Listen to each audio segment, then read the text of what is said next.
14 childminders had come, 14 had failed. The Hawthorne twins, children born into unimaginable wealth, were infamous. No one lasted more than a week. Until Jessica Monroe stepped into the mansion. What she discovered inside wasn't just a test of patience. It was a secret that rewrote everything people thought they knew about the Billionaire family. Before we dive deeper, let us know in the comments where you're watching from. We'd love to hear from you. And don't forget to hit that subscribe button so you never miss any of our upcoming videos. In the first 10 seconds, Jessica hears the children screaming through the halls, shrill cries so intense even the most seasoned caretakers fled after just days. The twins were reported by staff to suffer from unrelenting trauma, nosebleeds in the middle of the night, violent tantrums that no therapist or specialist could quell. Each nanny vanished with her dignity intact, but terrified, until Jessica arrived and found something overlooked. Healing hidden in chaos, empathy where only fear had thrived, and the key to calming two broken souls locked behind layers of silence. Who exactly were the Hawthorne twins? To the outside world, they were heirs to one of the most powerful families in America, 6 years old, born into a life most people could never imagine, yet feared in silence by every adult who crossed their path. 14 childminders had walked into the mansion's tall iron gates, and all 14 had walked out broken, shaken, and unwilling to ever return. Why did every nanny quit? What was it about Ethan and Eli Hawthorne that turned strong women and men into trembling shadows of themselves? And then came Jessica Monroe, a young woman with no fortune, no pedigree, and no reason to believe she could succeed where others had failed. Yet she did the impossible. She stayed. She endured. And she uncovered something far more unsettling than tantrums or sleepless nights. What secret about the Hawthorne family had been buried so deep that even their wealth and power couldn't keep it hidden forever? Stay with us, because this story is not about bad children. It's about power, silence, and the woman who dared to stand in the middle of it all. Edward Hawthorne was a man whose name carried weight across boardrooms and political circles. A billionaire who had clawed his way into the elite, he was known for his precision, his ruthless negotiations, and his obsession with control. Behind the polished exterior, however, stood a widower who ruled his home with the same cold discipline he used in business. His sons, Ethan and Eli Hawthorne, were 6 years old, but already notorious. Their violent tantrums left staff in tears, their sudden nosebleeds unsettled doctors, and their mysterious night terrors terrified anyone assigned to watch them sleep. One by one, nannies entered the sprawling Hawthorne mansion, each determined to be the one who lasted. Yet all of them left broken, some whispering of abuse, others of curses, all convinced the twins were simply impossible. And then there was Jessica Monroe. A quiet woman in her late 20s, Jessica had never known stability. A Caucasian American raised on the edges of working-class towns, she had learned to survive on grit, not privilege. She wasn't searching for riches or reputation when she answered the Hawthorne advertisement. She needed work, she needed a roof, and she needed a chance. What she didn't know was that stepping into the gilded prison of the Hawthorne mansion would not only change her life, but would expose secrets the family had fought for years to bury. The first days Jessica Monroe spent inside the Hawthorne mansion were a storm of chaos. Furniture was hurled across marble floors, paintings rattled against the walls, and the echo of screams filled the air like a curse on the house itself. Staff members who had survived longer than most finally snapped before her eyes, throwing down aprons, slamming doors, and swearing never to return. It was the same story Jessica had heard before. Ethan and Eli Hawthorne were untamable, children beyond reason. Yet when the twins turned their fury on her, Jessica did not meet them with fear or with anger.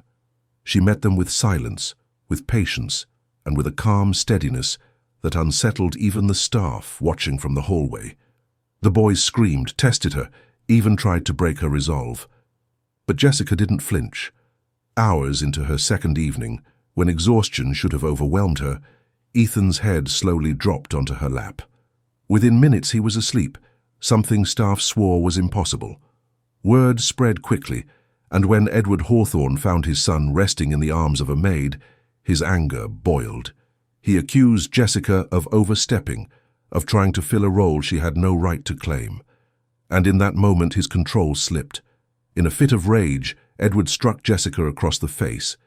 Yet that very night, for the first time in months, both Ethan and Eli Hawthorne slept peacefully until morning. By the end of that week, whispers filled the Hawthorne mansion. The staff, who had seen 14 childminders break under the weight of Ethan and Eli's rage, now muttered a single truth. Jessica Monroe was the only one who could calm them. Doctors had prescribed medication, therapists had offered endless sessions, specialists had tested every theory imaginable, but nothing ever eased the twins. Yet Jessica, with no training and no degree, succeeded where professionals failed. That success came at a cost. Edward Hawthorne's pride was wounded. To him, Jessica was a servant, no more, no less. Seeing her hold the respect of his sons was intolerable. In a fit of arrogance, he dismissed her. But within hours of her leaving, the twins unraveled. The tantrums returned with twice the force, the night terrors escalated, and the house became a prison of screams again. Reluctantly, Edward brought Jessica back. What Edward did not say, however, was that he had already begun digging into her past. What he discovered was a history as fractured as the one his sons carried. Jessica had grown up in foster care, abandoned by parents who never returned for her. She had endured nights of fear, silence, and neglect, the same weight Ethan and Eli bore but could not voice.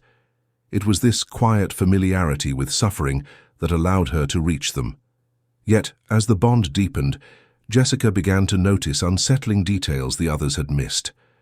In the corner of the twins' playroom, amid scattered blocks and paper, she found drawings, dark, jagged images of a woman, of tears, of shadows that resembled their mother on her final night. It was the first sign that the Hawthorne twins held memories far more painful than tantrums could ever explain. The drawings were only the beginning.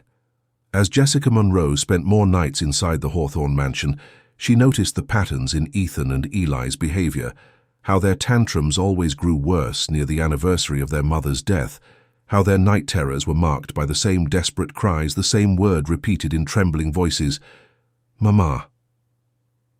Edward Hawthorne had told the world that his wife had died suddenly from illness, a tragedy that left him a widower and his sons without a mother. But Jessica began to piece together fragments that didn't align. The children were not uncontrollable, they were haunted. Their violent fits were not malice, but grief twisted by silence and denial. One night, as thunder rolled across the city, Ethan clung to Jessica's arm and whispered the words no one had ever coaxed from him before. Through sobs, he told her he had seen his mother fall, heard her last scream, and felt the cold silence afterward. Eli, shaking, confirmed the same. Their mother had not slipped away from sickness. She had taken her own life, broken by years of Edward's suffocating control. The twins had witnessed everything, their young minds scarred by memories they could never process, their small bodies carrying trauma too heavy to bear. Jessica was the first person they trusted enough to share this truth. And when she finally confronted Edward with what the children revealed, the man who had built empires on steel and ruthlessness could not hold his composure. For the first time, Edward Hawthorne broke. The walls of control he had built around himself crumbled, leaving him face to face with the secret he had buried under wealth and lies. The legacy of his own silence had shattered the family he had sworn to protect. The truth Jessica Monroe forced into the light left Edward Hawthorne a hollow figure. His empire, once the pride of every headline, began to crumble under the weight of guilt he could no longer escape. Boardrooms still bowed to his fortune, newspapers still printed his name, but inside his mansion he was a man undone. The Hawthorne twins no longer feared their father, they pitied him. For the first time since their mother's death, Ethan and Eli slept without terror, their drawings softened, their cries replaced by moments of silence that felt almost like peace. Jessica had done what no one believed possible. She had given the children safety, a gift money could never buy. But Edward could not leave it at that. Desperate to protect his reputation, he offered Jessica riches beyond imagination, promises of a life free from worry if she would keep quiet about what the twins had confessed. Yet Jessica refused. She had not stayed in that house for money, and she would not leave with blood-stained wealth in her hands. Instead, she walked away with something far more valuable, the trust of two boys who had been abandoned by everyone else. And in her absence, Edward was left alone with his fortune, a fortune that could no longer shield him from the truth.